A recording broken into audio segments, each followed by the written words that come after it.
in him. How will he find us when he comes? Awake and ready. And when he asks us to dedicate our lives ever more perfectly to him, how will he find us? Awake and ready.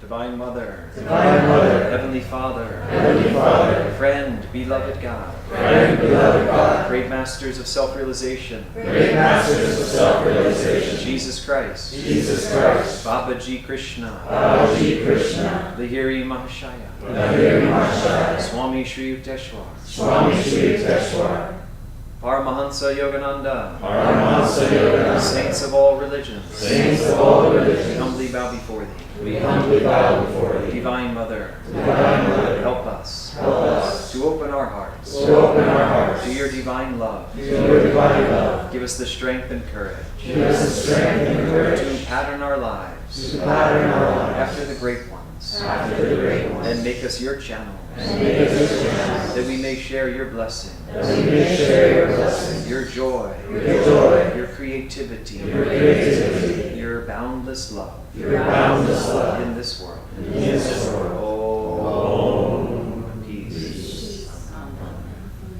Good morning, friends. Please have a seat. So Aaron is going to sing one of Swami's songs for us. This is a song called The Non-Blues, and Swami actually wrote this song because when he was learning to play guitar, his guitar teacher said, "All your songs are too cheerful. He said, you need to write a blues." So Swami wrote this song called The Non-Blues. Yeah, thank you. And Aaron's our dear friend who's going to be starting a center in Monterrey, Mexico. If he doesn't stay with us here in LA, and help us with our Spanish ministry. So.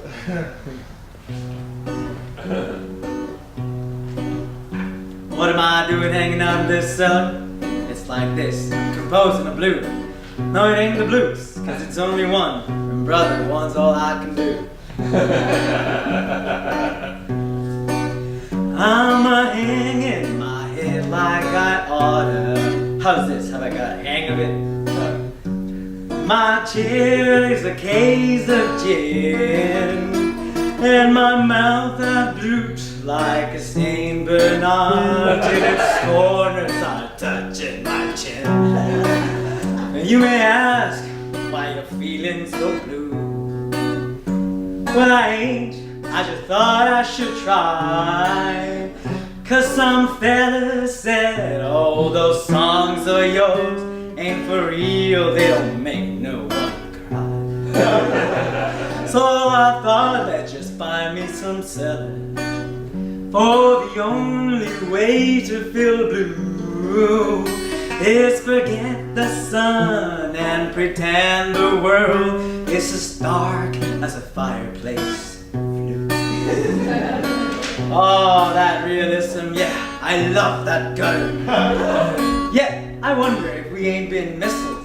How much reality can a man see anyway when he sits all day hanging his head? Now it ain't that I don't know what grief is. This old heart has had its full share, but grief's one thing and complaining another. Why multiply grief with despair?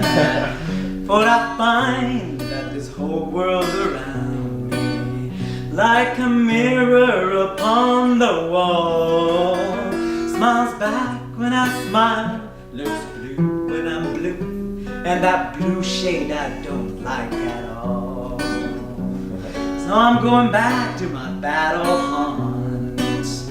My time here is almost done. The fact is, fella, I can't stand the cellar. I've just got to get out in the sun.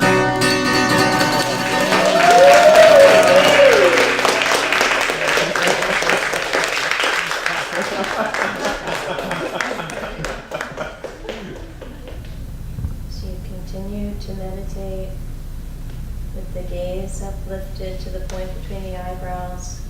Listen to these words on our affirmation for this week on income. Money should be seen as an energy flow, not as something that can be hoarded. For when money is treated as a material reality, it blocks one's creative flow. Money, like matter, is only frozen energy. Energy is what creates matter. It is energy that forever moves, changes, and dissolves matter. Matter untouched by energy is inert. If you need to increase your income, know that the energy you put out is more important than specific schemes for earning. Energy will attract opportunity. Recharge your energy from its cosmic source, and whatever income you need will be ever yours. And now let's affirm together, first out loud in a strong voice, the treasury of the infinite is mine.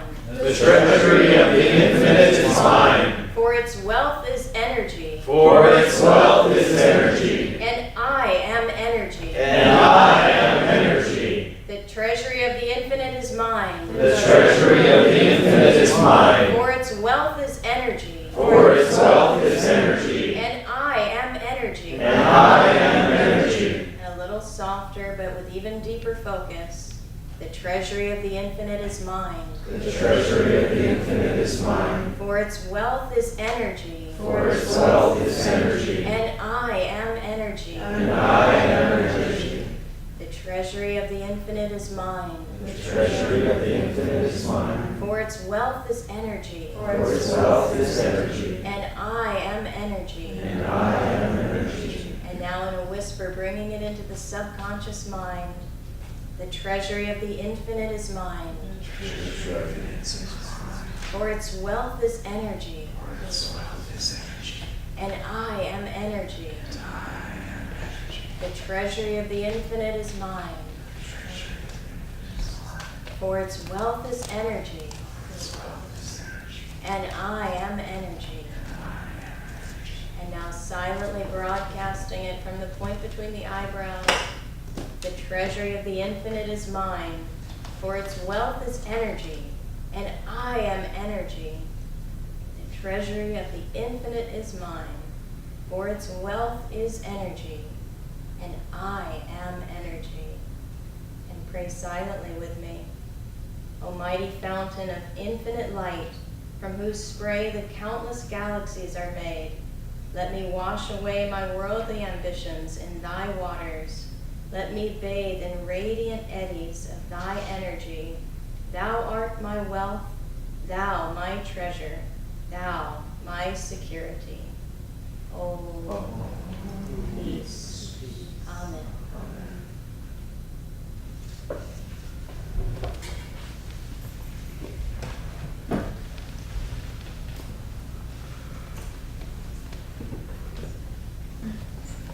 Good morning again, and happy Mother's Day. My name is Dharmadevi, and welcome to all those visiting, all those joining us online, and new and old friends. And this is my husband, Narayan. And this is Rays of the One Light, weekly commentaries on the Bible and the Bhagavad Gita by Swami Ananda. Activity versus inner communion. Truth is one and eternal. Realize oneness with it in your deathless self within. The following commentary is based on the teachings of Paramahansa Yogananda. Last week we contemplated the well-known story of Martha and Mary. Traditionally, this story has been offered to show the two classic approaches to salvation. The first through action, and the second through prayer. The excuse of the Marthas of this world has always been, the church needs its Marthas too. Treatises, moreover, have been written to justify the Martha approach to piety, praising her self-sacrifice as perhaps an even higher demonstration of devotion. Thus do the unmeditative in religion try to justify themselves. Yet the fact remains that Jesus rebuked Martha. Elsewhere, moreover, he spoke of the virtue of feeding the hungry, curing the sick, and housing those who were homeless. It wasn't that he disapproved of serving people. Wrong attitude was the object of his criticism. What he was criticizing was forgetfulness of the true goal of right spiritual action. Good deeds outwardly, without inner communion with God, will result in good karma, but will not bring final freedom from all karma. The path to inner freedom was described by Paramahansa Yogananda in these words: be always calmly active and actively calm. As it says in the Bhagavad Gita, the 2nd chapter, he who is not shaken by anxiety during times of sorrow, nor elated during times of happiness, who is free from egoic desires and their attendant fear and anger, such a one is of steady discrimination.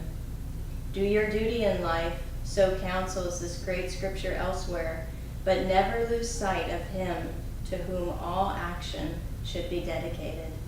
Thus, through Holy Scripture, God has spoken to mankind.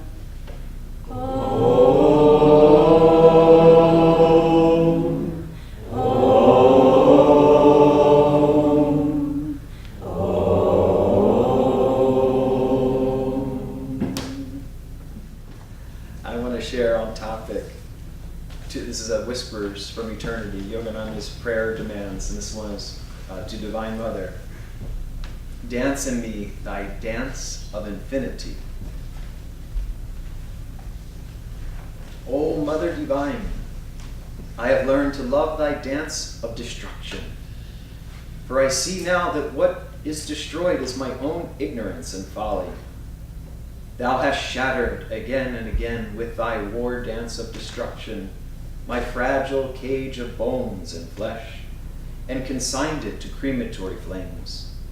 Thou hast done so smilingly, to show me and everyone that our souls are ever free and cannot be burned or broken. With thy mercy, thou hast stripped away, sometimes seemingly with harshness, but always with loving purpose, the countless hardened, mud-encrusted covers of delusion that coated us. I appreciate now thy dance of devastation, Mother. Together, let us cremate my every desire, frailty, weakness, and finitude forever and ever. I'll join thee laughing in thy dance of evil's destruction. O Mother, since nothing more is left now of my finiteness for thee to destroy, dance in me thy dance of infinity and of cosmic love.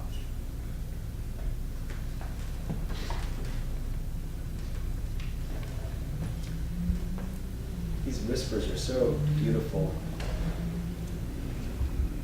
You know, since it's Mother's Day and this topic is quite apropos, the story of Martha and Mary, you know, and it's this balance for us of, as Master was saying, as Swamiji was sharing, that Yogananda said in the reading, to be calmly active and actively calm, and how we can find that balance in our lives.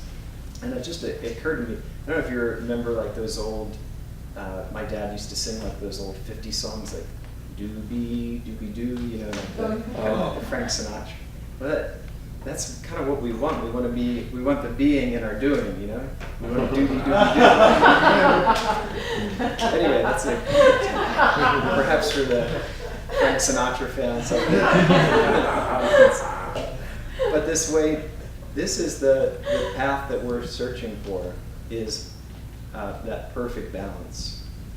And how we find that balance, of course, we first need to absorb ourselves. A friend of ours that we just met was so sincere. He was sharing that in his meditations he'll visualize Yogananda with him, and he'll be sharing his Trader Joe's beer with Yogananda. It was such sweetness and informality. Because remember, God watches our heart. You know, he doesn't care about our frailties, our shortcomings in this thing. What Divine Mother really cares about is, do we really love her?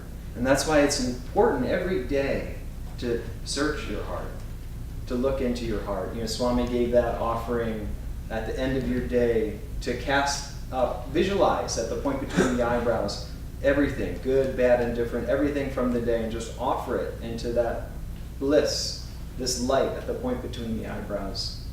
So we want to cultivate this sense of having that resolute desire, that one desire that's going to take us out of all desires.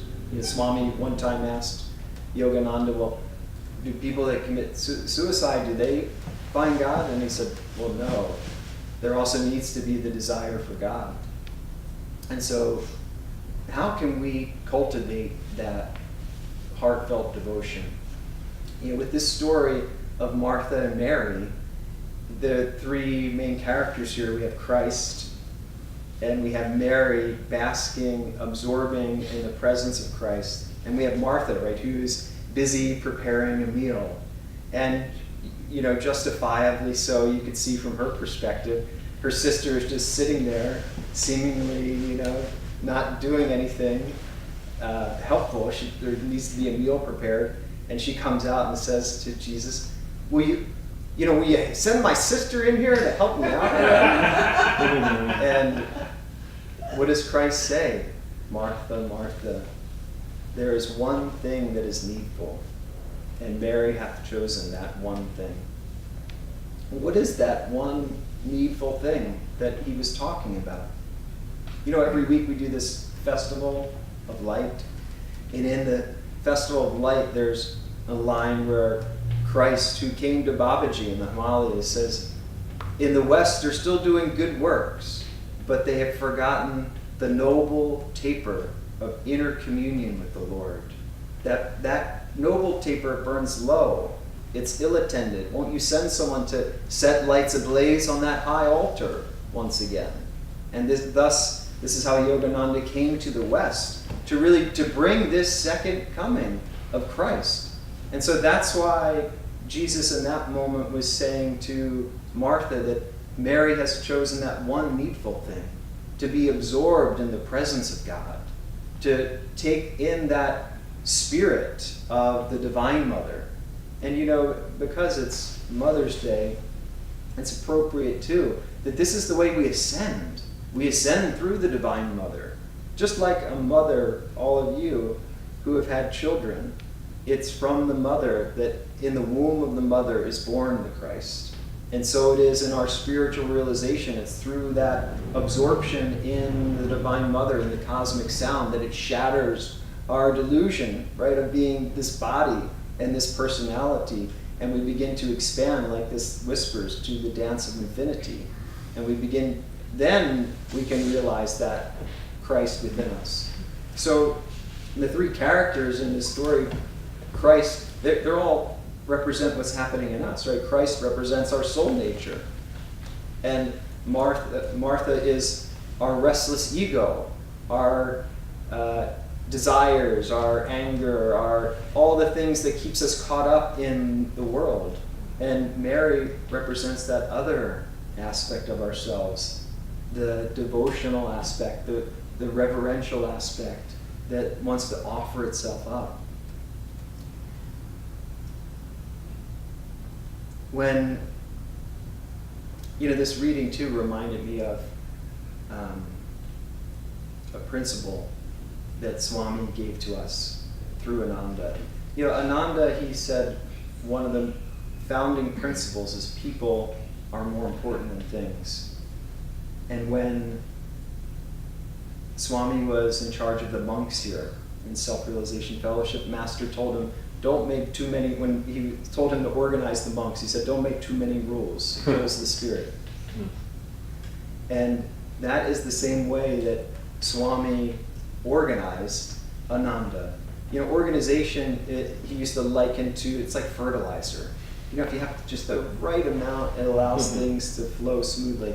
But when you get too much, you start to kill you start to feel like you're being fertilized to death. So perhaps that's happened to you. I don't know. But in order to uphold that spirit of his master and self-realization, he gave this principle to us. People are more important than things.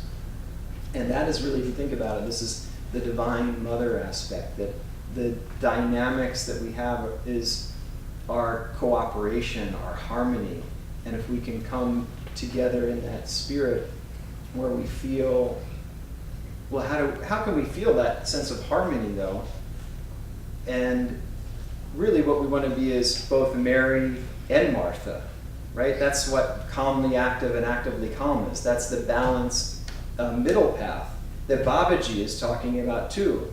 Remember in Autobiography of a Yogi, he says that now is the time for the spiritual efficiency of the East to marry the material efficiency of the West, and that there to be this one golden middle path to self-realization. That's the blending. So we want to take that absorption, that God contact that we feel, and then bring that into everything that we do. So because it's not just meditation alone isn't enough, right? We need service. If we just meditated all the time, unless we're Babaji, which I think is fair to say probably, no one is doppelgangering as Babaji here today. We need service. We need that. We need to be active. Even Krishna says that you need to be very active for God. But it has to be the right kind of activity. And so that's the attitude that this reading is talking about today, to bring that sense of God remembrance into everything that we do. And how can we do that? Well, of course, first it's to steep ourselves in God through meditation, but then to bring those attitudes into our daily life. What kind of attitudes are helpful to remember? Well, quite simply, this attitude of gratitude.